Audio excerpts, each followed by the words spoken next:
In previous lessons, we discussed how to bring in images and also work with AI to create images and even upload our images. Now let's go ahead and see what we can do to edit our images. So just like a lot of content within Canva, all we have to do is select the object to then get a bunch of different options around that object. So if I click on this particular image, you'll see up on top, I get all kinds of different options here.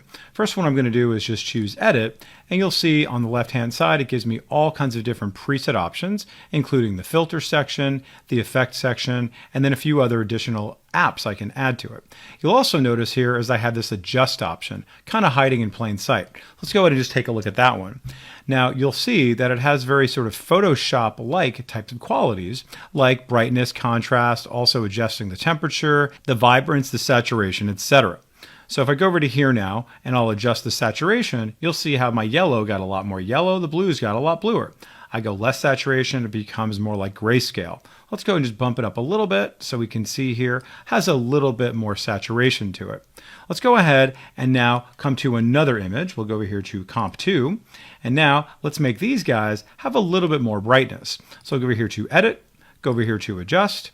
And now I'm going to go over to, let's say, for example, my whites. I'm going to make that a little bit brighter, but not as bright as, say, brightness would be. Typically, brightness will just sort of blow out the whole object, whereas the white really just focuses on the highlights, and so does the highlights, of course. You can see here the white's just really looking for the whitest part and then making that brighter. Highlights looking for all of them, which I really, really like. Let's go and come to this one, and then let's just do some vibrance for that one, and you can see just a tiny bit, and that really makes a difference.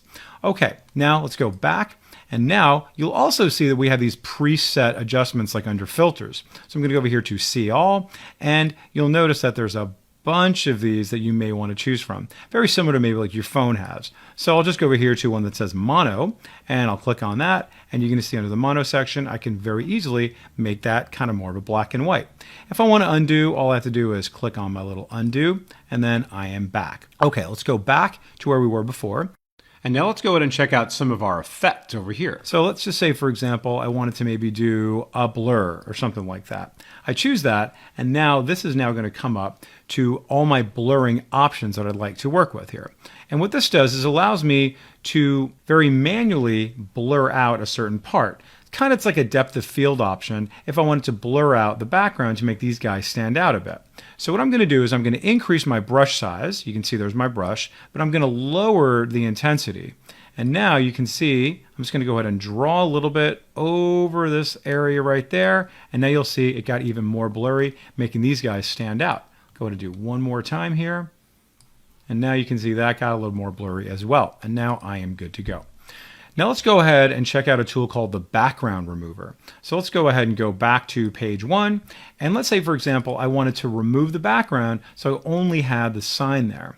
So very simply, all I need to do is choose background remover. I click on that, wait for it to do its thing, and then just like that, it has been removed. Love that. But you know what? I changed my mind, so I'm going to go ahead and undo. And the next thing I'm going to do here is I'm going to give this some rounded corners. So I click on this little corner rounding option, and then I'm going to bring that up to about 100 or so. And now you can see I've got a nice cool image just like that. Now you've got a few other options you may want to work with, including flipping it if you wanted to rotate it in different ways. You can also crop it. If you click on cropping, you'll see here I have the option to then crop this, so I'm not seeing really anything there on the outside anymore. I click away, and notice it does maintain its rounded corners. You'll also see that when I click on it, I also have the option to add on a border. So I'll go ahead and add on a thicker border so we can see it right there, and I am really, really liking this. Now, the last thing we're going to talk about here is the positioning.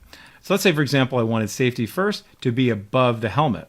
So if I go over here to position, on the left-hand side, you have these options here for arrangement, as well as aligning to the page, and also if you want to work with layers. So I'm just going to say to front, and now notice that layer now appears.